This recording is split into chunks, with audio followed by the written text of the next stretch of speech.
Sean has to take responsibility for what he did as an individual. Sean is the one who pulled that gun out. Sean is the one who shot. So he has to take responsibility for that. I want to start with just the statement from Jay-Z, which is so forceful in its denial. I just read a teeny part of it, it's long, where he says that they should file a criminal complaint. Is that even possible at this point? The story shaking up the entertainment world right now is nothing short of explosive. Two of the most important people in hip-hop, Jay-Z and Diddy, are facing accusations that have not only rocked their careers but also their reputations. It all began with a case brought in October targeting communications, but things took a shocking turn when Jay-Z was added as a co-defendant. This isn't just a case about charges, it's a saga involving high-profile lawyers. And we do have some breaking news that we want to bring to you. It was being reported by TMZ and now Fox News. We are learning that Jay-Z is accused of a 13-year-old girl. That is new in the personal attacks and a web of different stories that has the public glued to every new development. Let's break this down, starting with the new lawsuit.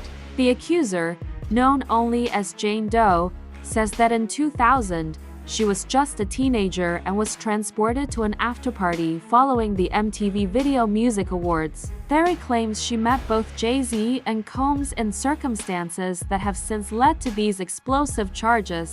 Here's where the twists begin. Z's legal team, led by his high-powered attorney, an ex-spouse, has come out swinging, calling the claims completely false and accusing the plaintiff's lawyer. This morning, rap mogul Jay-Z is denying allegations he assaulted a 13-year-old girl alongside rapper Diddy Combs. That civil lawsuit filed against Combs in October was amended Sunday to include Jay-Z. The accuser, identified only as Jane Doe, says she was assaulted by both Busby of orchestrating what they describe as a shakedown to extract money from celebrities at any cost. O hasn't held back in his support of Jay-Z. In fact, he's been actively dismantling Jane Doe's claims, pointing to what he describes as glaring inconsistencies. For example, the accuser alleged that she watched the awards show on a large screen outside Radio City Music Hall before being taken to a party. However, Spiro has countered this by stating that no such screen existed at that year's event, a detail seemingly confirmed by event permits and photographic evidence. Furthermore, she claimed to have been taken to a lavish farm with a U-shaped driveway within 20 minutes of Manhattan.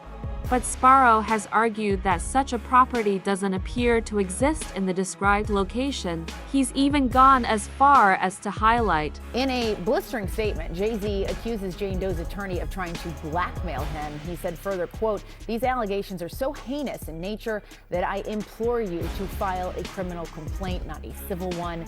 Whomever would commit such a crime against a minor should be locked away. Would you not agree?" Logistical impossibilities, saying that the timeline she gave simply doesn't add up, adding another layer to the controversy. Spade points out that Jane Doe's father, she says, picked her up from a gas station after the claimed incident and denied remembering such a trip.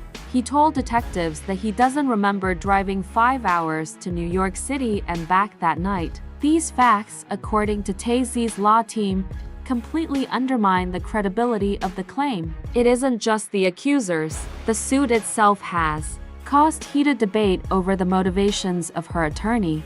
By Busby, built reputation high-profile lawyer Busby Woosby, defending over 150 people in similar cases against Combs Hakems, labeled a publicity seeker B-Seekers' Camp the Camp. They accused him of using the media to sensationalize his. He, of course, is more than annoyed, would be an understatement. Yeah. He has a family and he has a lot to protect, including his brand.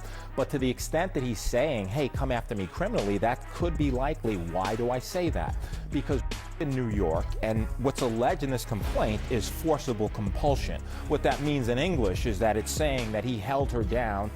Cases, witnesses, YZ himself calling Busby's tactics and attempts to email him into setting. This isn't the first time Busby has found himself at the center of controversy. Known for his brash, combative demeanor and headline-grabbing lawsuits, His involvement has added fuel to an already blazing fire in response to these claims, isn't shied away from addressing the people directly in a lengthy speech. He described the claims as heinous and urged the accuser to file an official criminal complaint if her accusations were true rather than pursuing a civil lawsuit. He questioned the motives behind wanting financial compensation instead of justice, saying whoever would commit such a crime against a minor should be locked away. Would you not agree? He also voiced heartbreak over the impact this case has had on his family, especially his children. As far as, is he going to turn people in? Is he going to cooperate? If the federal government wants him to cooperate and they're going to cut his time, because right now he's looking at 15 to life. With all the charges he had to, he won't get out till 70 years old. He about 70. That's when they start talking about letting him come to a halfway house. And vowed to fight the allegations with everything he has. Then, at the end, there was a judge there. Judges who Torres, siding over the case, have also entered the spotlight. They ruled that Jane Doe could proceed anonymously, or now citing the sensitive nature of the allegations. However, they left the door open for her identity to be revealed if the case moves forward, and that could drastically shift the dynamics of the battle. Torres's words when facing Spo's law spoctics idatatics, tither, G him for filing WHAD she described as combative motions filled with inflammatory language and personal attacks on Busby. This rebuke has only added to the tension, with sides accusing each other of wasting court resources while ramping up their public relations methods. Meanwhile, Combs, facing a mountain of legal troubles, denies all charges against him.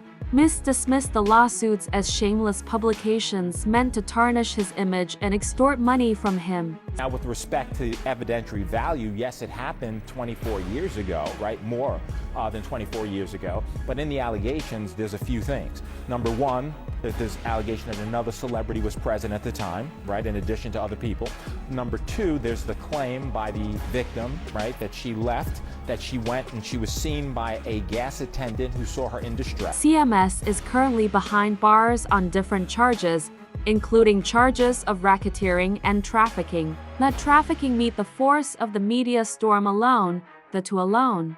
The Guard has been making the rounds in interviews, dropping bombshell interviews, culture bombshells, and secrecy that define the era when these claims are said to have occurred, dealing with stories while they occurred. Dealing stories where limits were blurred and accountability was basically non-existent.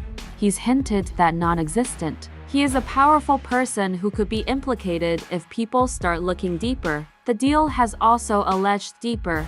The setting surrounding Diddy and those in his group was one where rules seemed to apply. In one exchange, he claimed, Diddy and his entourage operated with an air of entitlement.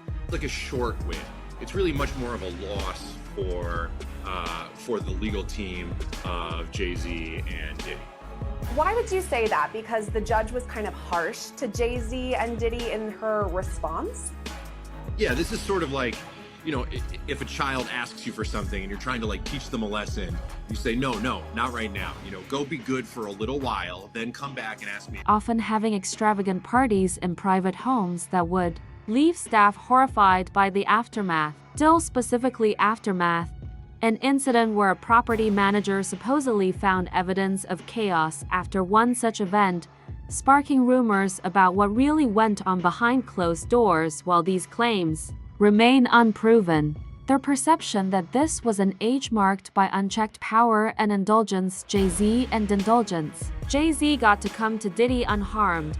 And what about the industry? And is this a wake-up call or just a whole scandal that will fade away, leaving the scandalous thoughts in the coma away? Leave until next time. Stay tuned for more exclusive time. Stay news.